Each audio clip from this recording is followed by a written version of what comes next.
Salut! Bonjour. Alors du coup, je vais peut-être commencer par mon parcours un peu. Au lycée, j'avais fait un bac scientifique et ensuite j'ai fait 3 ans à Épinal en image et narration et après je suis allé à la IR et j'ai fait le master en didactique visuelle et là ensuite, je suis en train de faire, la formation du CFPI, donc le Centre de formation des plasticiens intervenants. Et à côté, je travaille sur des jeux de société, sur du jeu vidéo aussi, et aussi, du coup, vu que je fais cette formation, j'organise des ateliers, des interventions autour du jeu de société et des jeux vidéo. Alors, en ce moment, je suis complètement en freelance. On dit un peu pour les travaux freelance qu'il faut 3 à 5 ans pour que ça devienne vraiment quelque chose qui se met en place, qui est un peu viable. Là, je suis encore dans cette phase de mise en place, mais chaque année, je peux faire j'ai plus de demandes et je peux faire plus des choses que j'aime par rapport à l'année dernière. J'ai un jeu de société qui est en cours d'édition. Du coup, là-dessus, j'ai signé un contrat avec une maison d'édition. Donc là, je travaille sur avance et aussi un peu sur l'attente de ce que ça va rapporter une fois que ça sera sorti. Les projets sur lesquels j'aime le plus travailler, c'est le jeu de société qui est en cours d'édition, des projets d'auto-édition qui sont à côté, mais c'est pas forcément les projets les plus rentables. Et là, en ce moment, ce qui me fait du revenu, c'est plutôt faire des ateliers. Quelqu'un qui rappelle pour un atelier, pour le moment, pour moi, ça veut dire que c'est quelqu'un que j'ai pas à démarcher. Alors ça dépend. Il y a des projets qui viennent de la IR directement. Il y a aussi, donc là, le jeu de société, c'est un jeu qu'on avait développé à deux. Et en fait, on va à des soirées de tests de prototypes, de présentation de prototypes entre auteurs et autrices de jeux.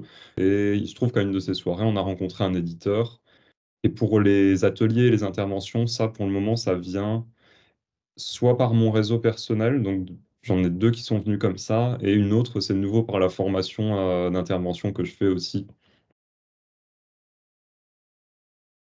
Ben, globalement, je travaille quasiment tout le temps depuis chez moi, sauf comme dit pour les ateliers, je me suis aménagé un peu un espace atelier, mais c'est vrai que je travaille surtout à distance du coup.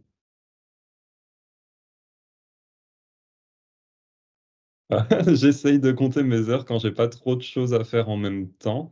Du coup, en ce moment, je compte les activités que je fais dans une journée. J'ai un tableur. Je vais noter comme ça des petits cadres sans heures, mais je sais à peu près à quoi ça correspond en général. Et ça me permet d'avoir une visibilité. J'essaye quand même de suivre mon travail, mais pas de manière hyper régulière non plus.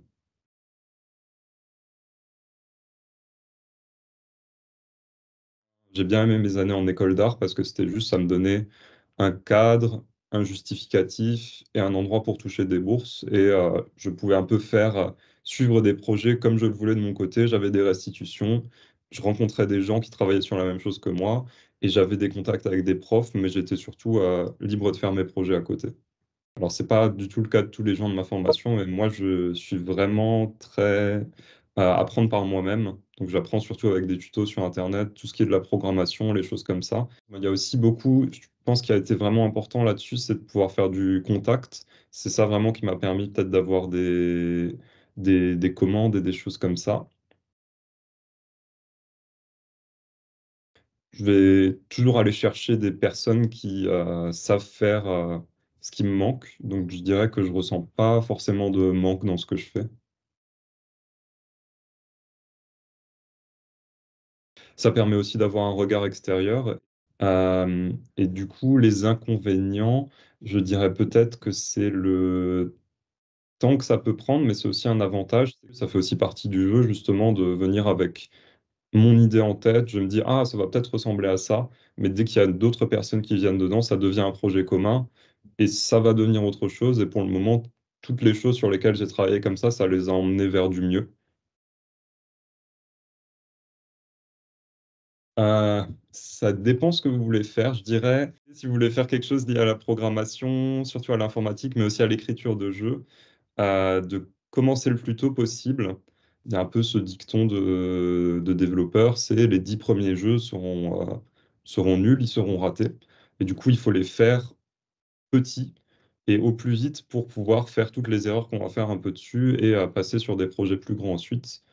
Et du coup, ouais, de faire des petits jeux, de faire des game jams, de bien voir tout ce qui va pas marcher dedans, de bien écouter les retours des gens pour après pouvoir se faire une pratique là-dessus et avancer là-dessus plus vite. Merci. Salut!